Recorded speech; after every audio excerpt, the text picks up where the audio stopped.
Bonjour à tous, bienvenue dans une nouvelle émission de Prono pour pronostiquer et analyser ensemble le Prix de France Speed Race qui va se courir ce dimanche 1er, pas 1er février, c'est dimanche 11 février, parce que le 1er février c'était un petit peu avant, à Vincennes, départ 15h15, les partants sont officiels depuis quelques heures et les numéros derrière la voiture aussi.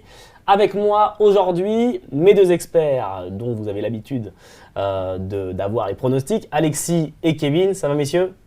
Superbe. Kevin? Toujours bien, après le prix d'âme, on est toujours en forme. Extra, et pour vous accompagner, un invité exceptionnel, Mathieu. Comment ça va Mathieu? Extra.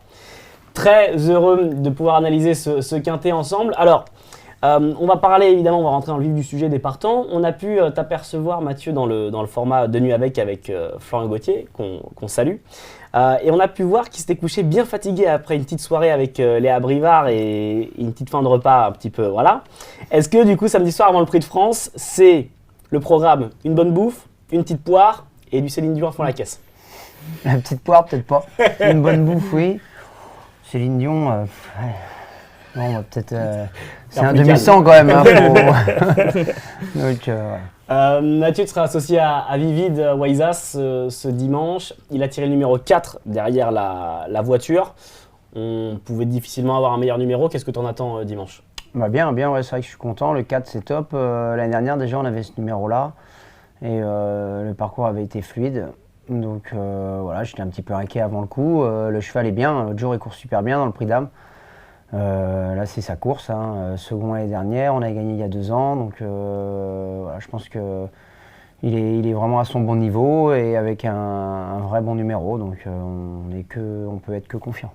Il avait été un peu ménagé ces derniers temps, ça paraît fou à dire, mais il faisait comme une rentrée dans le Prix d'Amérique, qui courait bien.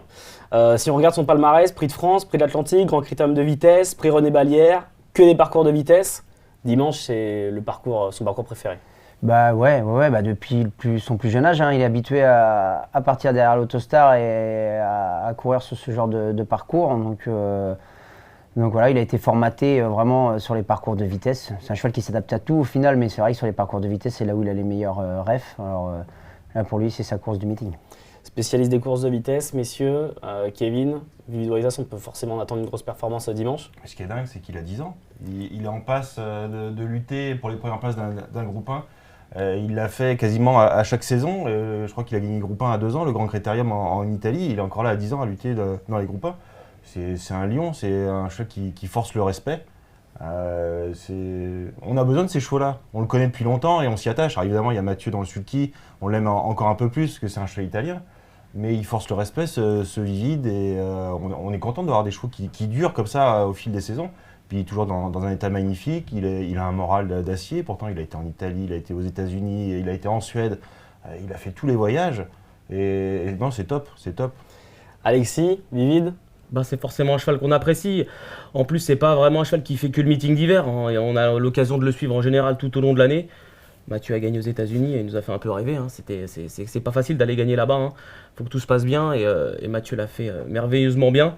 Voilà, Kevin a un peu résumé. Hein. On est obligé d'apprécier ce cheval. En plus, il dégage quelque chose quand même quand on le regarde physiquement.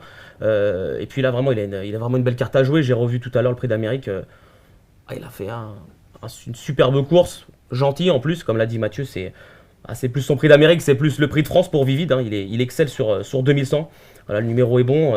J'ai envie de dire, la seule chose qu'on peut lui trouver, c'est qu'il va falloir Batida Outillard avant le coup, qui s'annonce un peu pas facile à battre, je pense, quand même, vu ce qu'il vient de faire dans le Prix d'Amérique. Si le cheval avait bien récupéré, ça va pas être évident de le devancer, mais voilà, il part à son intérieur. Si Mathieu il se retrouve à sucer les bonnes roues, il va faire l'arrivée sans aucun doute. On en parlait juste avant, un des derniers chevaux qui t'a beaucoup fait voyager, Mathieu, avant Vivid, c'était Nimrod Borealis, si je ne me trompe pas. Ouais. Est-ce que c'est un avantage pour toi? Est-ce que tu vois ça comme potentiellement un avantage sur sa concurrence, le fait qu'il voyage bien et que surtout qu'il fasse bien à l'étranger? Ouais, c'est un cheval qui s'adapte à tout. Alors c'est vrai que il a été à New York, il était là-bas, il était détendu, bien voyagé, il s'adapte à tout. Donc là, il est arrivé quelques jours avant le Prix d'Amérique, il est resté à Grosbois depuis. Et le cheval va très bien, il a bien encaissé sa course. Donc non, voilà, l'âge qu'il a, ça m'inquiète pas du tout. Vincennes, c'est son jardin. En plus, on a la chance d'avoir une piste ici en parfait état. Et lui qui a navigué un petit peu partout, à Vincennes, il est vraiment à l'aise. C'est toi qui as le record de la piste, une 9-7, enfin le record de la piste, le record de l'épreuve, une 9-7 qui pourrait peut-être être battue dimanche. Ton concurrent direct, celui qui te fait le plus peur, ce serait Idaho Tiar avant le coup? Bah ouais, forcément, hein. L'autre jour, ils n'ont pas pris de risque, hein. Parti en dehors, voyager en dehors, le meilleur a gagné, quoi. Après, on s'est bagarré tous pour la seconde place. Et lui, il a évité d'accrocher une roue, hein. Il est venu en dehors des autres sans prendre de risque. Le parcours de vitesse, c'est son vrai parcours, parce que c'est un cheval qui a du poids quand même aux antérieurs, donc sur un parcours réduit comme ça, il est encore meilleur. Alors je pense que même en seconde ligne ou avec, il pouvait tirer n'importe quel numéro, il partirait favori au départ de cette course. Donc forcément, c'est le cheval de la course, là. Kevin, ce sera le duel de ce Prix de France, Idaho Tiar, Vivid Waisas. Ouais, je pense que tout le monde sera un petit peu d'accord sur le match dans le match, entre guillemets, mais si on va respecter, il y aura Ampia, il y aura Hooker, il y aura tous ces champions. Vivid, c'est un cheval qui a déjà gagné le Prix de France, et on a face à lui le gagnant du Prix d'Amérique, qui tente un doublé qui n'est pas si facile que ça. Ouais. On a vu dans les dernières années, c'est pas si facile de faire le doublé. Un cheval comme FaceTime Bourbon n'a jamais gagné le Prix de France. Il aurait pu avec un meilleur parcours, mais c'est pas si facile que ça. Donc le 7, oui, Thierry de Aldestin a dit sur notre antenne que entre le 2 et le 7, il serait satisfait. Bon, il a le 7, c'est pas une catastrophe. Clément, il va avoir un petit peu tous ses concurrents à son intérieur. Il aura juste un coup d'œil à donner à gauche et pas à droite normalement, mais il faut avoir bien récupéré. Voilà, il ne faut pas passer cette chose-là sous silence. Un prix d'âme, c'est une course qui peut rester dans les jambes, même quand on est un immense champion. Donc Vivid qui pourrait peut-être en profiter. Il y a une vidéo qui est très sympa sur le trot, c'est la caméra embarquée que tu avais, Mathieu.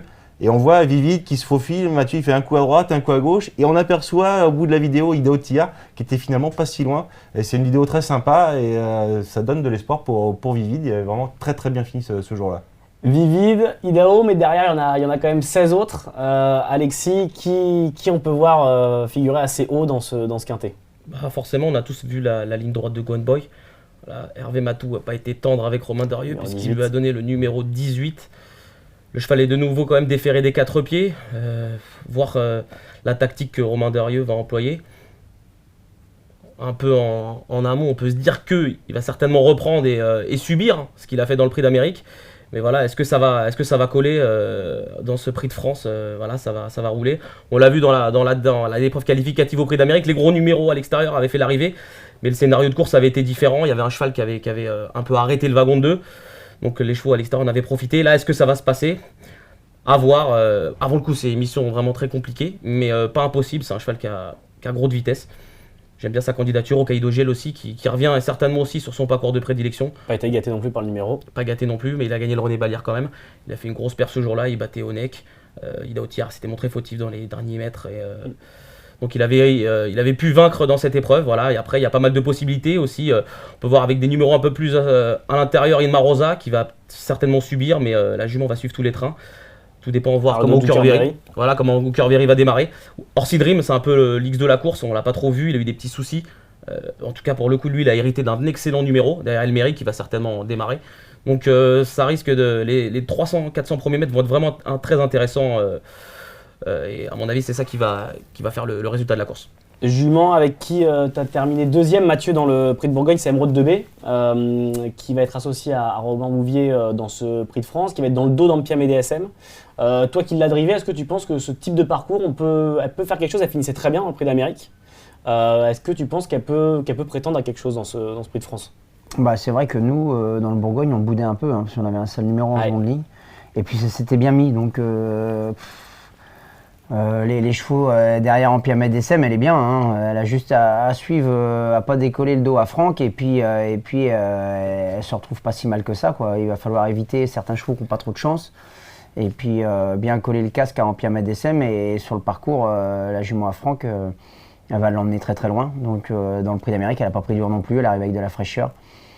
Alors voilà, c'est le parcours qui va faire la différence, mais le wagon peut être bon, hein. Peut-être qu'il va mieux falloir venir en épaisseur plutôt qu'en dedans où il y a quelques chevaux qui ont des chances quand même secondaires. C'est pour ça, Gone Boy, si le parcours est fluide, entre ligne droite, s'il n'est pas trop loin, il peut venir mettre tout le monde d'accord. On parlait d'Ampia MDSM, du coup, qui aurait Emeraude de B dans son dos. Ampia qui a eu un prix d'Amérique un peu compliqué. Kevin, est-ce qu'on la rachète dans ce prix de France? Ouais, c'était la déception, on peut le dire. Ouais. Ampia, on la voyait presque pas lutter avec Ido Tir, mais c'était elle qui emmenait l'opposition. Alors Franck a avoué que finalement, elle ne pouvait faire qu'un seul effort, ce qu'a fait Gone Boy. Mais on était quand même déçus. Une jument d'un tel niveau doit être capable de faire un effort pour se placer, et surtout dans un prix d'Amérique, et un deuxième effort pour finir. Elle a déjà gagné ce prix de France, il faut la racheter quand même si elle reste sur un échec cuisant. Franck Nivard, il fait partie des meilleurs, il ne fait pas deux fois les mêmes erreurs, donc on peut lui faire confiance. Mais l'écarter, c'est lui manquer un petit peu de respect. Parmi les étrangers, il y en a plusieurs, Elmery, Power, Joviality et j'en passe évidemment.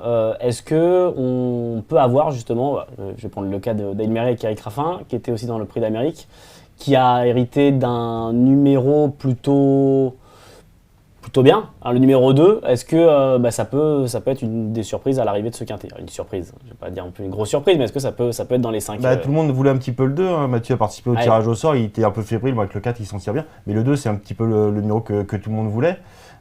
Lui c'est parfait, il est un peu déroutant ce cheval-là, il courait bien dans le Belgique, après il court mal dans le prix d'Amérique, mais c'est évidemment pas un cheval à aller devant. Je trouve pas qu'il court si mal que ça, moi, dans le prix d'Amérique. Évidemment, il a un peu calé pour finir, mais il avait quand même plus de références sur courte distance, comme ce cheval-là. Et je me dis qu'avec le 2, si ça se goupille bien, après voilà, il y a des chevaux un peu qui m'interpellent en première ligne. Power, Aitos Chronos, c'est vraiment des chances très très secondaires. Aitos Chronos sera aux côtés de Mathieu. Voilà, et est-ce que c'est des chevaux, pas qui vont, j'ai envie de dire, fausser la course, mais si tu te retrouves derrière un cheval comme ça peut être compliqué. Si c'est le wagon de 2, t'es derrière, ça vient à 3, t'as pas ta place. Ça va être important vraiment le départ. C'est pour ça que tout à l'heure on entendait dans la conférence de presse Clément vouloir un peu entre le 2 et le 4. Moi je pense que plutôt il est bien avec le 7, Idaho Tiar. Même Mathieu qui soit à l'extérieur de cet Aitos Chronos, je pense que c'est positif parce que pour moi ça va pas être les bonnes roues à prendre. Et du coup, si c'est des chevaux qui font des efforts prématurés en début de course, je suis pas sûr qu'il va falloir être derrière eux en haut de la côte. Ouais, c'est plus risqué pour Hookerberry et Elmery. Si Aitos Chronos démarre un peu, parce que c'est quand même un cheval qui a de la vitesse, ils vont être obligés de faire un gros effort. Et finalement, ceux qui sont à l'extérieur, là on fait beaucoup d'extrapolation, on essaie de trouver plein de scénarios, mais ça peut se passer comme ça. Et ceux qui sont à l'intérieur, finalement, vont être obligés de faire un gros effort. Donc c'est pas si évident. Et justement, Aitos Chronos à tes côtés, Mathieu, ça t'inspire quoi? Pardon, il sera à ton intérieur. Ouais, c'est sûr, je préfère l'avoir en dedans de moi parce que ce genre de chevaux, ils ont de l'injection en partant. Il m'arrive à très vite, hein. En Suède, moi je l'avais vu démarrer, il est assez impressionnant. Maintenant, Eric, est-ce qu'il va vouloir prendre la tête? C'est pas sûr. Parce que Power peut aller très vite également. Delia Dupomereux, sur le parcours, elle a gagné un prix de France, hein, donc c'est la vraie jument de vitesse. Elle peut aller très vite aussi. Voilà, les premiers mètres de course, c'est sûr, j'aurais préféré peut-être avoir plus Ampia en dehors de moi que Delia. Il va falloir que j'avise par rapport à Delia comment elle prend son départ. Mais ça va jouer dans les premiers mètres de course un petit peu, essayer de contourner certains chevaux qui ont des chances un peu plus secondaires. Et puis après, en dehors, on n'a rien acheté, quoi. Ampia, Idaho, Joviality, je suis pas mal. Eh bien les gars, je vous propose qu'on fasse les tickets de ce prix de France. On va commencer avec Alexis, ton quintet de ce prix de France. Évidemment, Idaho Tiar, Ouais. j'invente rien sur ce qu'il vient de faire. Si ça se passe bien pour lui, il ne devrait pas taper loin. Vivide, j'aime beaucoup, pareil, on en a parlé dans les précédentes émissions, il arrive avec de la fraîcheur. Voilà. Il a fait vraiment une course propre dans le prix d'Amérique.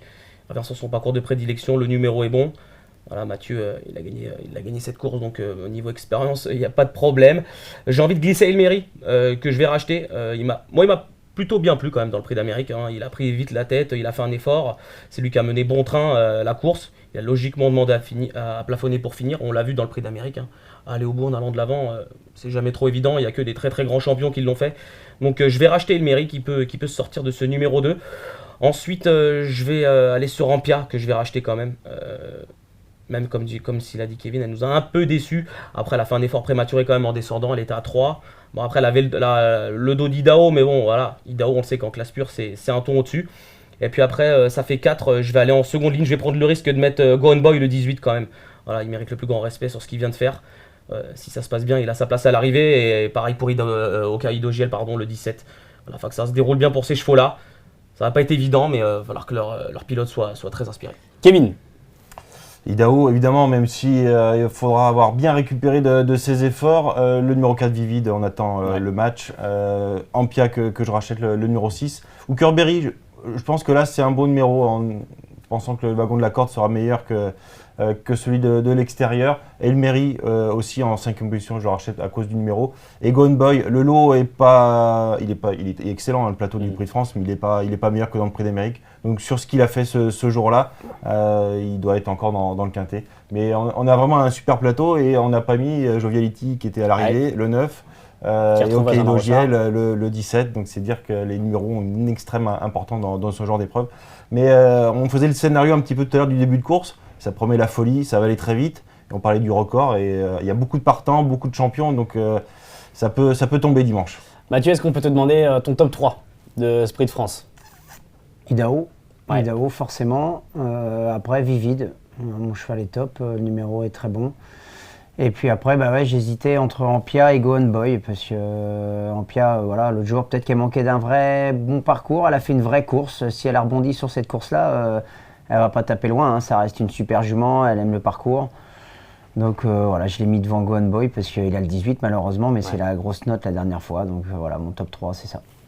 Extra. Eh bien écoutez, merci à tous de nous avoir suivis. Merci à vous messieurs. Merci encore Mathieu Avec plaisir. pour ton temps et d'avoir fait le papier avec nous de ce Quintet Plus.